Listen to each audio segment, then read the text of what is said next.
Hello friends, welcome back to Anitha Athavan channel. இன்றைக்கி என்ன பார்க்குறீங்கன்னா, இன்றைக்கி பிரம்ம முகூர்த்த பூஜை 3வது நாள். காலையிலேருந்து வாசல்லாம் தெளித்து கோலம்லாம் போட்டாச்சு, விளக்கும் ஏற்றியாச்சு. இன்றைக்கி நம்ம பூஜை ரூமில் என்ன பார்க்குறீங்கன்னா, குலதெய்வ வழிபாடு எப்படி பண்ணலாம் பார்க்கலாம். எங்களோடது குலதெய்வ சாமி வந்து ஃபோட்டோஸ்லாம் கிடையாது. அதனால் இந்த மாதிரி சொம்பில் நீர் ஊற்றி அந்த மாதிரி பூ போட்டு அந்த மாதிரி தான் கும்பிட்டுக்கிறது. ஸோ இந்த ஒரு சின்ன தட்டு மாதிரி எடுத்துக்கிறேன். அதுக்கப்புறம் சொம்பு மாதிரி ஒரு சின்ன சொம்பு எடுத்துகிட்டு அதுக்கு சந்தன குங்குமம்லாம் வச்சுட்டு நம்ம வந்து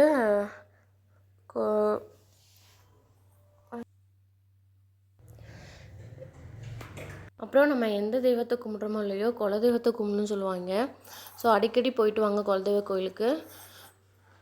அடிக்கடி போக முடியல அப்படின்னாலும் வருஷத்தில் ஒரு தடவையாவது போய் சாமி கும்பிட்டுட்டு வாங்க, ரொம்ப நல்லது நடக்கும். நம்ம இந்த மாதிரி டெய்லி ஒரு பூஜை பார்க்கலாம். 48 நாள் பிரம்ம முகூர்த்த பூஜையில்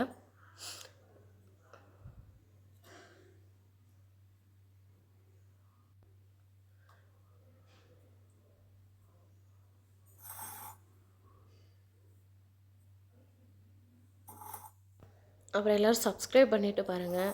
நான் இப்போ தான் ஸ்டார்ட் பண்ணியிருக்கேன் இந்த மாதிரி யூடியூப்பில் வீடியோஸ்லாம் போடுறதுக்காக.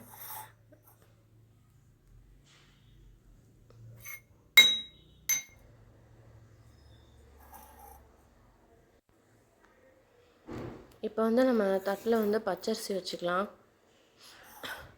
3 டைம்ஸ் போடுங்க, கொஞ்சம் கொஞ்சமாக.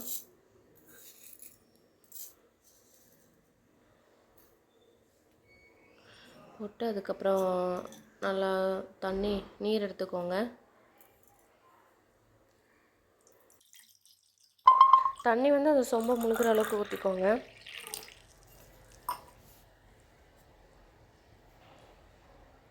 அப்புறம் அதில் மஞ்சள் போட்டுக்கோங்க. மஞ்சள், அதுக்கப்புறம் இது பச்சை கற்பூரம், அப்புறம் ஏலக்காய் அதெல்லாம் போட்டுக்கோங்க. நீங்கள் பன்னீர் கூட ஊற்றிக்கலாம். இதெல்லாம் வாசம் தர பொருளெல்லாம் போட்டுக்கலாம்.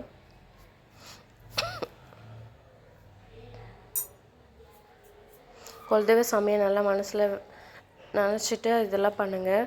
அப்புறம் அந்த சொம்பு மாதிரி இருக்குல்ல, அதுக்கு சுற்றி பூ கட்டிக்கலாம். அப்புறம் ஒரு பூ இப்படி வச்சுக்கலாம் நடுவில்.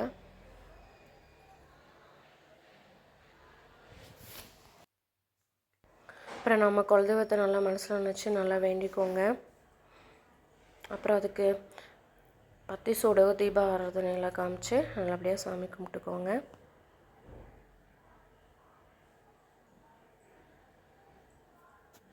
இந்த தண்ணி வந்து நீங்கள் ஒரு வாரத்தில் ஒரு நாள் சேஞ்ச் பண்ணால் போதும்.